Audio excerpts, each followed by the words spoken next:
Listo, entonces podemos continuar. Inicio por compartir la pantalla.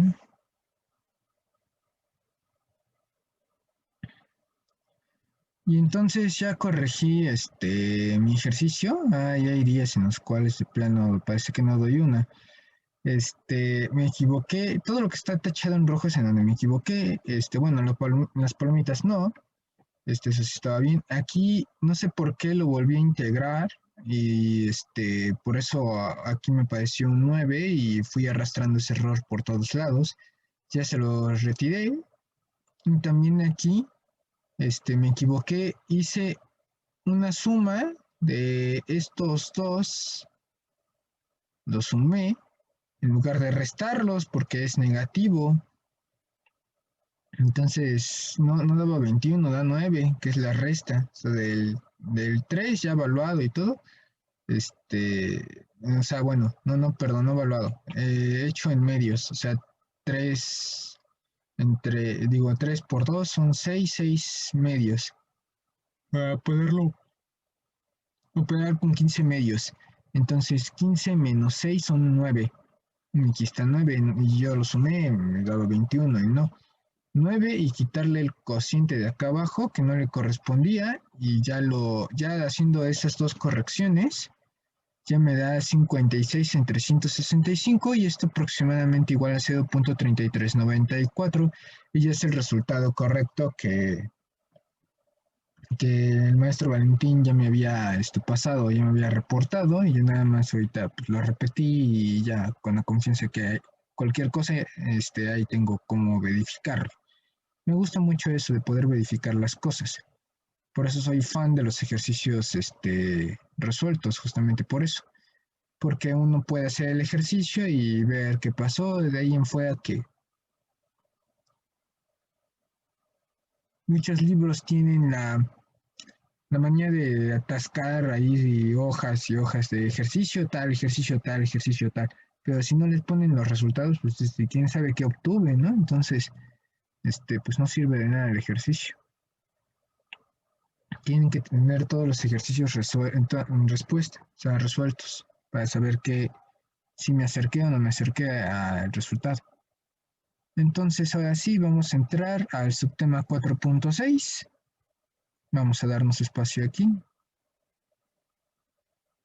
Ya nada más nos faltan 3 subtemas, pero son muy largos, así que no sé, haciendo cálculos yo creo que sí vamos a acabar como a medio enero y ya los dejo libres. O sea, todavía el semestre es hasta el veintitantos de enero, pero nosotros con cierta probabilidad bastante grande vamos terminando por la mitad de enero, más o menos y sería su tercer parcial y ya los dejaría libres, a lo mejor con una semana de anticipación por lo menos, espero, y ya se van a poder dedicar a sus otras materias que ya van a estar bastante ocupados y saturados con las cosas que tienen que hacer, ¿no?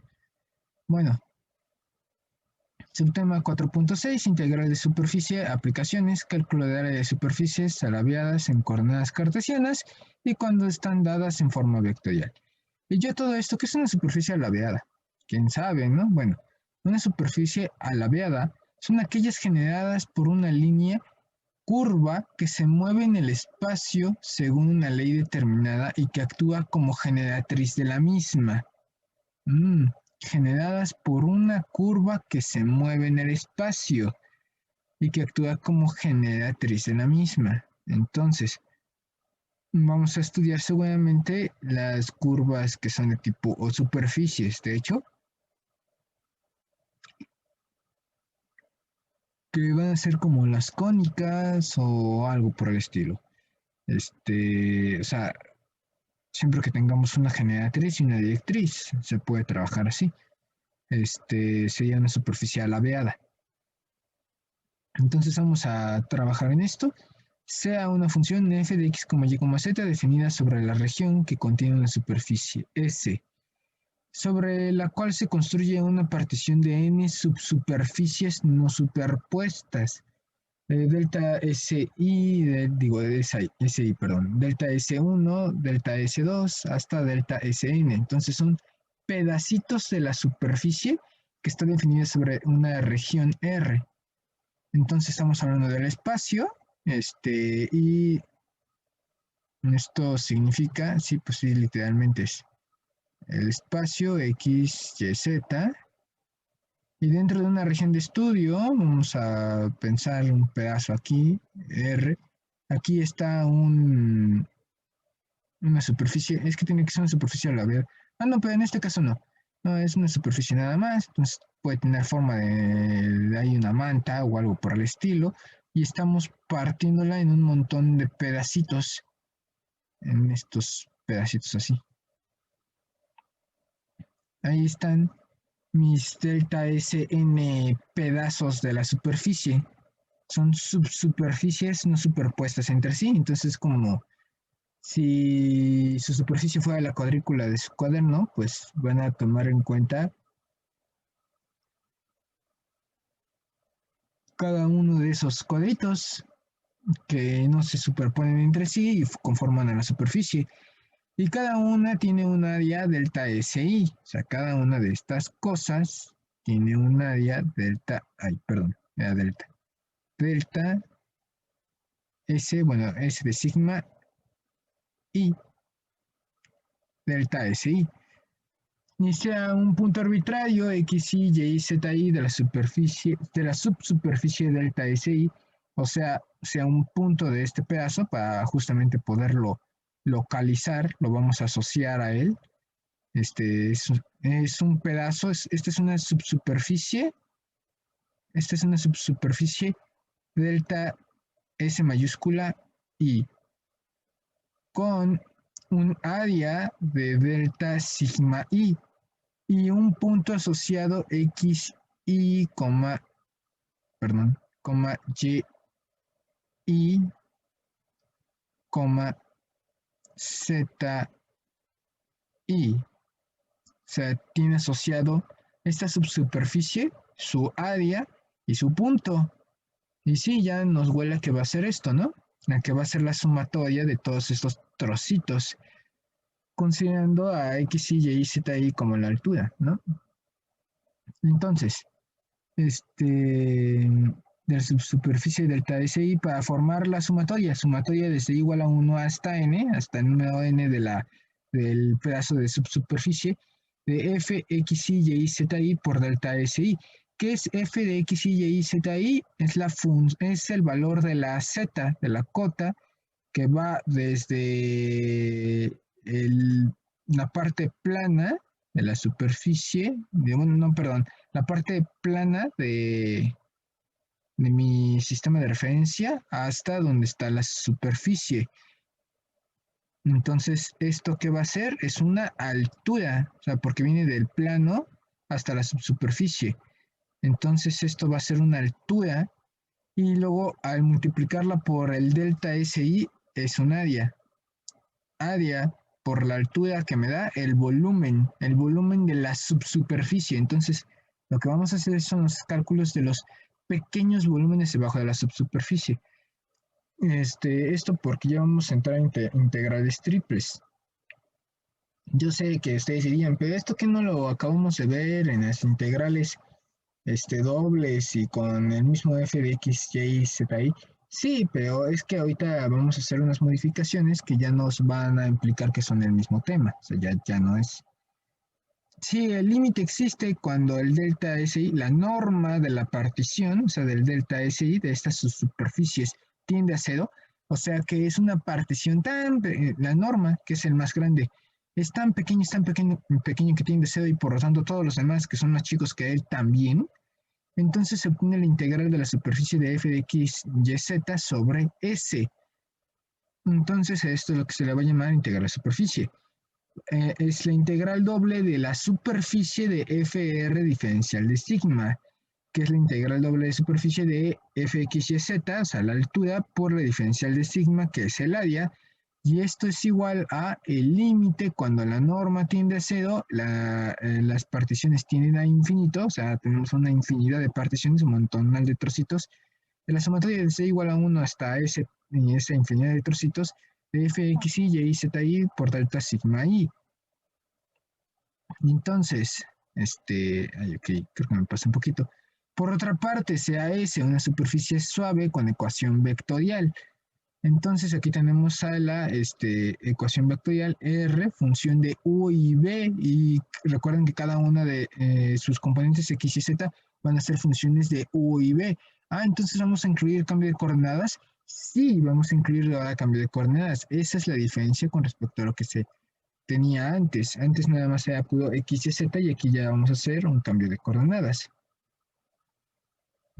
Entonces se obtiene la diferencial de área de superficie mediante curvas donde U es una constante y B es una constante. Y esto es lo que ya les había dicho en la unidad 2, en donde tenían una superficie, donde ustedes tenían una superficie, les decía que era como una manta, al entrar lo de coordenadas curvilíneas, y pero, o sea, entras coordenadas curvilíneas, pero con dos parámetros, pues, o sea, todavía no era el X y Z así completo, sino estaba definido en X y Z, pero cada uno en función de U y B, y trazaban estas curvas en donde eran diferentes valores para U igual a constante, U igual a constante 1, U igual a constante 2, U igual a constante 3, U igual a constante I, o sea, una de por ahí, intermedia, dibujaban así las vértebras de mi superficie, pero en un solo sentido, para los valores de cuando U es una constante. Y cuando B es una constante, y depende de los valores constantes que iba tomando, eran las otras líneas, las otras vértebras que conformaban a la superficie. Eso no sé si lo recuerdan de las curvas, de estas curvas que dibujaban esta cuadrícula. Este es cuando B igual a constante 1, que no es lo mismo que esta constante 1, ¿no? O sea, es otra constante. Si quieren en mayúscula o algo así exagerado, constante 1, B igual a constante, es otro tipo de constante, otro valor de constante, y, y que me dibujan la cuadrícula, las vértebras que van dibujando la cuadrícula que conforman a la superficie.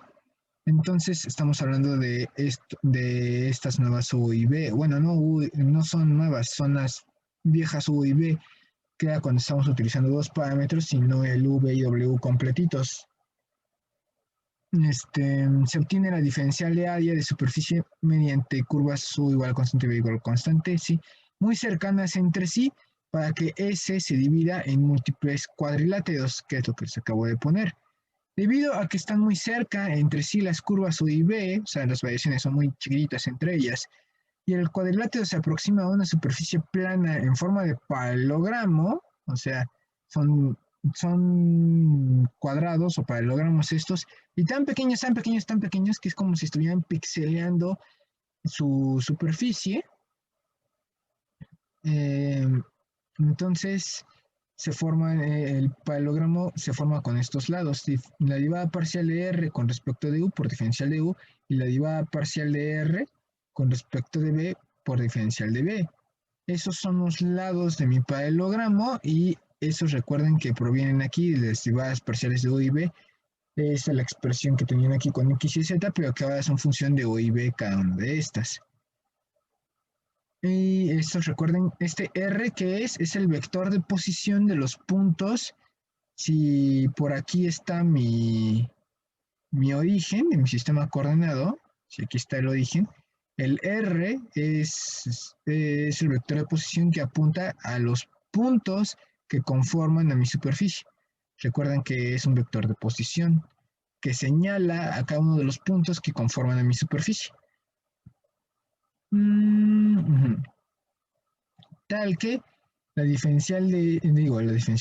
delta de sigma, que recuerdan que es el área, pues es el producto vectorial entre estos dos, perdón, el módulo, la magnitud del producto vectorial de estos dos, que esto es igual al producto de sus magnitudes por el seno del ángulo comprendido entre ellos, y que es una fórmula que debían haber visto en geometría analítica, que era una forma de calcular el área de paralelogramos, por medio del producto vectorial de dos vectores.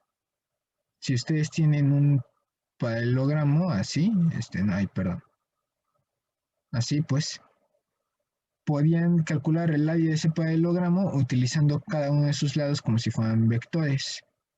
O sea, este sería un vector y otro vector, y hacen el producto vectorial entre esos dos y les da como resultado el área del paralelogramo. Bueno, la magnitud de ese producto vectorial, ¿verdad? Porque el producto vectorial queda directamente a un vector. Entonces, calculan la magnitud de ese vector, que es un vector normal a este rectángulo que yo estoy pintando, normal a la superficie que está, que están calculando, y normal al paralelogramo que estoy aquí coloreando, es normal a todos ellos.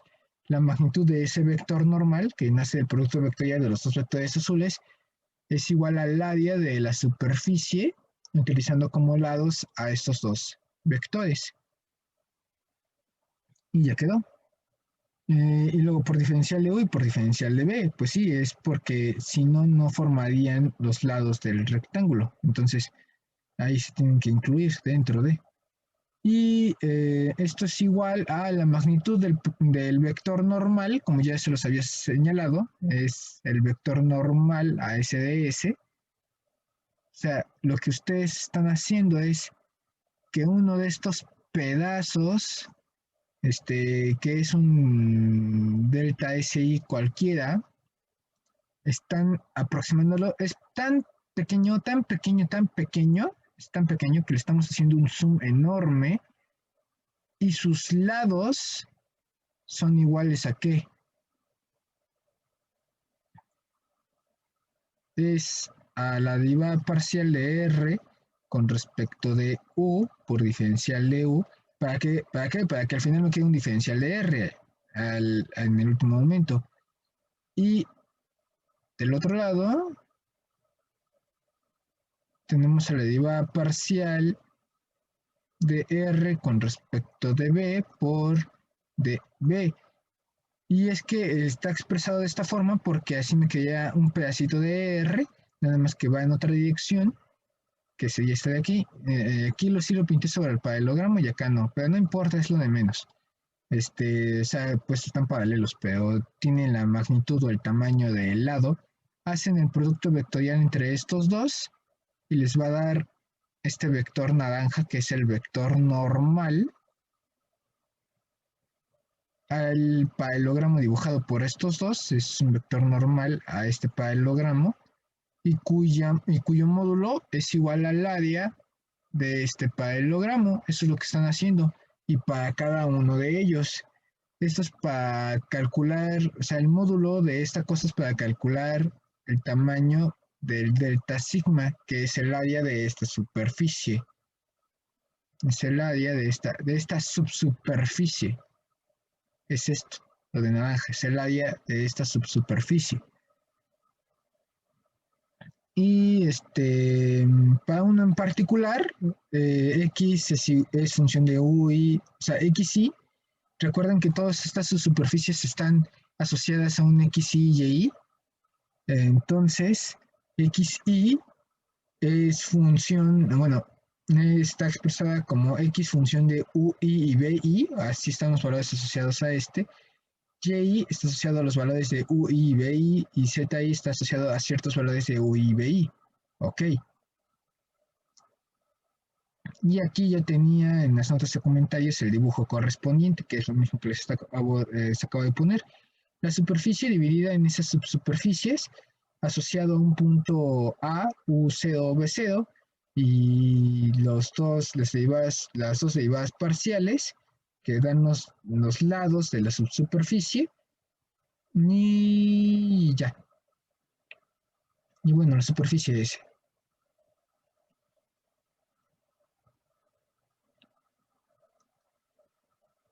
Entonces, f de x, y, y, z, i es igual a f función de, a su vez, es función de x, función de u, i, b, i, y y función de u, i, b, i, y z función de u, i, b, i.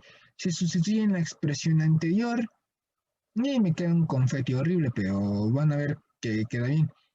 Entonces, está la integral doble de superficie es f función de r diferencial de sigma es igual al límite de la norma de delta de S de que es la norma de las subsuperficies, que siendo la más grande también tiende a cero y por lo tanto todas las demás tienden a cero, cuando n tiende a infinito, a una infinidad de particiones, porque son tan pequeños los delta S que n tiende a infinito, la sumatoria es igual a 1 hasta este infinito de la función de fx de y y z, función a su vez de ui y bi, y luego multiplicada, o sea, recuerden que z, esa es la altura, esa sería, esa f de x, y, z son las alturas multiplicadas por el área correspondiente, el área de la superficie, que es el del producto vectorial, por el delta de área de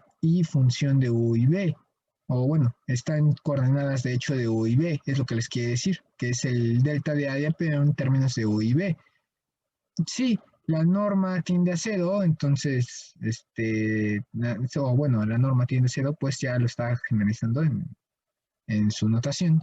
Entonces, la integral doble superficie de FR diferencial de sigma es igual a integral doble dentro de la región V, o sea, ya está en otro sistema coordenado, el sistema coordenado V, de f de x, y, z, funciones a su vez de u y b, por la magnitud del producto vectorial y luego por diferencial de u y b. Recuerden que la segunda parte, esta segunda parte es para obtener el área, esto es para obtener el área y esto es para la altura de la superficie. La parte roja es para la parte de la altura, mientras que la parte verde es para el área de la superficie, de la subsuperficie. Que ahorita aquí, como ya estamos haciendo la integral, o sea, la sumatoria de todos estos trocitos, pues entonces ya nos va a quedar el volumen debajo de la curva, pero en términos de otro sistema coordenados, en sistema coordenados U y B. Esa es la diferencia. Y esto es igual a integral de superficie. No he omitido otro comentario, ¿no? Integral doble de superficie de la región V de f de x, v, y de v, z, v, por el vector normal por diferencial de v. Entonces, lo que vamos a hacer es que vamos a estar trabajando en otro sistema de referencia, en donde lo vamos a poder trabajar como una región V y vamos a seguir haciendo las cosas como siempre. Esa es la diferencia. Eso es como, o sea, eso es por qué estamos haciendo todas estas operaciones. De manera similar a las integrales de línea, en las integrales de superficie se sustituyen las ecuaciones paramétricas de la superficie en la expresión f de x y z y se sustituye a la diferencial, de sigma, que es el del trocito del área de la superficie, de la subsuperficie, por diferencial de sigma es igual a el módulo del producto vectorial de las dos derivadas parciales, que recuerden que esto es para que me dé el vector normal cuya magnitud me da el área de la diferencial de sigma por el diferencial de área de u y b, porque si no le ponemos este de aquí, el du y db, no tenemos realmente los trocitos, no tenemos realmente los trocitos, porque el paralelogramo, los lados miden el producto de estos dos y el producto vectorial entre las derivadas parciales y su magnitud sí me da el área de estos dos, pero necesitaba todavía escalarlo, o sea, ajustarlo pues al tamaño del pedacito, por eso necesitamos de todas formas multiplicarlo al final por el diferencial de u y b. Bueno, perdón, el diferencial de área en términos de u y b, que es de u y de b, que es un diferencial de área en términos de u y b. Por otra parte, se cuenta con, estoy hablando nada más de esto, me equivoqué de herramienta, perdón. A la derivada parcial de R con respecto de U, producto escalar diferencial de R con respecto de B, que es igual, eso, el producto escalar entre dos vectores, recuerden que esos de R, diferencial de U y de R, diferencial de B son vectores, el producto escalar entre estos dos, es igual al producto de sus magnitudes por coseno del ángulo comprendido entre ellos. Y entonces, la magnitud del producto vectorial también aquí es igual, la otra fórmula queda igual al producto de sus magnitudes por el seno del ángulo comprendido entre ellos. Esas son las dos fórmulas que debieron haber visto en geometría analítica. en una geometría analítica que está a punto a volver a sus andadas, a como yo la tomé, y no la cosa que hicieron de pegarla con cálculo diferencial, porque nada más les está partiendo todo ahí. Y si se elevan al cuadrado ambas expresiones y estas se suman, entonces lo que obtenemos es igual al producto de las dos magnitudes, al elevarse a cada uno al cuadrado, tal que el producto, la magnitud del producto vectorial es igual a la raíz cuadrada de el producto de estos dos al cuadrado menos el producto escalar de estos dos al cuadrado. Nada más, o sea, nada más son fórmulas, nada más estoy reacomodando los elementos. O sea, este que estaba aquí, el, estamos bien. Lo que estamos haciendo es que las dos fórmulas que tenemos en el rectángulo azul se pueden trabajar como teorema de Pitágoras, si no se han dado cuenta. O sea, seno cuadrado de teta más coseno cuadrado de teta. Entonces, los elevo a ambos, todo los elevo, estos los elevo al cuadrado. Todo lo elevo al cuadrado. Esto lo elevo al cuadrado, esto lo elevo al cuadrado. Ambos miembros. Entonces me queda el producto escalar elevado al cuadrado, que es este pedazo de aquí. El producto vectorial elevado al cuadrado, que es este pedazo de aquí. ¿Y qué me queda del otro lado? Del otro miembro. Si se suman ambas expresiones, estoy sumando ambas expresiones, ambas fórmulas verdes. Me queda el pedazo de aquí y el pedazo de aquí, que tienen como término común al dr entre du, o sea, el producto de las magnitudes. Entonces ese se puede factorizar. Ese se puede factorizar como dos veces ese de ahí. Ah, pero están elevadas al cuadrado. Sí, es cierto, están elevadas al cuadrado porque les dije que lo elevaban todo al cuadrado. Entonces, estos que factorizan, estas magnitudes que factorizan están elevadas al cuadrado y a su vez quedan sumadas seno cuadrado de teta más coseno cuadrado de teta, y eso es igual a 1, y 1 multiplicado por las magnitudes de esto elevado al cuadrado me da lo que tengo aquí en el rectángulo azul. Y ya, o sea, no me les estoy explicando de dónde salió la fórmula. O sea, nada más están cada una de estas elevando al cuadrado, todos se elevan al cuadrado y luego se suman y se simplifican y queda de esta forma. Y después de eso, ¿qué tenemos? Pasamos este elemento al miembro izquierdo, los resto en ambos miembros y por eso me queda negativo aquí. Y luego la raíz cuadrada del producto vectorial que tengo aquí y me queda justamente esta expresión de aquí abajo. Entonces ya saben de dónde salió, se los acabo de explicar ahorita.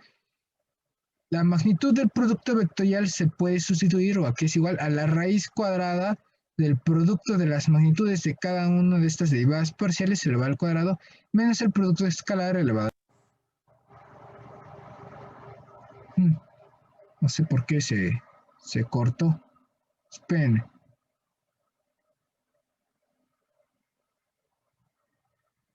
Continúo. Compartir pantalla. Ok. Se desconectó por un momento. No pasó nada. Entonces, se sustituye la que teníamos en la expresión anterior como la integral doble de superficie de fx y z diferencial de sigma, que es la integral doble de superficie, por la integral doble sobre la región v de f, función de x y de z, a su vez función de v y v, nada más, no hay w, v, multiplicado por la raíz cuadrada diferencial de cada uno de estos vectores elevado al cuadrado menos el cuadrado del producto escalar y luego por diferencial de u y v. Y luego, si la superficie S se representa con z igual a g de x, y, que es como lo hemos estado trabajando, como una superficie de qué tipo habíamos dicho. Es de lo que habíamos comentado antes. Ese tipo de superficie, z igual a g de x, y, creo que es el primer tema, o bueno, es primer subtema de esta unidad. Temporizador finalizado. Ok. Oficialmente ya tenemos que terminar la clase. Nada más termino de redondear la idea, ya lo tenemos. Se expresa como z igual a g de función de xy. Entonces, tenemos que al vector de posición de estos puntos, que es función de u y b, se expresa como u, b, el z, que es g función de u y b, tal que x es igual a u y y igual a b, o sea, no me estoy haciendo las sustituciones. Y la magnitud de la derivada parcial con respecto de u elevada al cuadrado es igual a 1 más la derivada parcial de z con respecto de u al cuadrado. Esto es consecuencia de lo que se está haciendo al considerar a z igual a g función de xy, y la derivada parcial, la magnitud de la derivada parcial de r con respecto de b elevado al cuadrado es igual a 1 más la derivada parcial de z con respecto de b al cuadrado. El área de superficie, no sé por qué ahorita está escrito aquí. Ah, bueno, es el área de la superficie, sí, la integral doble de superficie de d sigma, así solito, y cuando ya le incluyen el z, ya es el volumen debajo de la superficie. Entonces, por último, la integral doble de superficie con altura f de x y z, diferencial de sigma, es igual a integral doble sobre la región de u y b. Ah, bueno, aquí ya está trabajando en x y z únicamente, la integral doble de la superficie sobre la región de f de x, y y g de x, y. O sea, estoy haciendo las sustituciones de todo, para allá que me quede todo en términos de x, y, por la raíz cuadrada de 1 más la derivada de la función g con respecto de x al cuadrado más la derivada de la función g con respecto de y al cuadrado por diferencial de área. Y esto último es lo que se utiliza como fórmula para el cálculo de integral sobre la superficie. La integral de una superficie se puede calcular utilizando esta fórmula de aquí, y eso es todo, con las sustituciones de lo que ya les puse aquí arriba, y el ejemplo lo vemos en la siguiente clase, y ya nada más es aplicar la fórmula, o sea, realmente es apliquen la fórmula. Esto fue la deducción, apliquen la fórmula y ya salió. Tengan a la mano también la deducción, no hago menos la teoría es lo más importante, nada más es para que sepan de dónde salió, lo pueden repasar, y eso es todo. Pero para los ejercicios ya es utilizar directamente la fórmula y ver la forma de rellenar los huequitos que aquí tenemos, o sea, con las derivadas parciales y demás, y ya salió. Y el ejemplo lo vemos en la siguiente clase, que nada más es netamente sustituir, lo pueden ir ustedes revisando por adelantado, y ya entraríamos a 4.7. O sea, estos ejercicios son muy rápidos, nada más es sustituir, por eso tampoco me dedico mucho a ellos. Es más importante el teorema de Green, teorema de Stokes, y las integrales triples reiteradas, esas son las que nos interesan realmente, y todas las regiones. Entonces eso sería lo que veíamos en la siguiente clase. El ejercicio y el tipo de regiones, y ya, sería todo. Dejo de compartir porque no voy a salir más tarde de lo que debo. Muchas gracias por su atención. Nos vemos en la siguiente clase con ejercicio 4.7 y ya vamos a terminar el resto. Muchísimas gracias por su atención.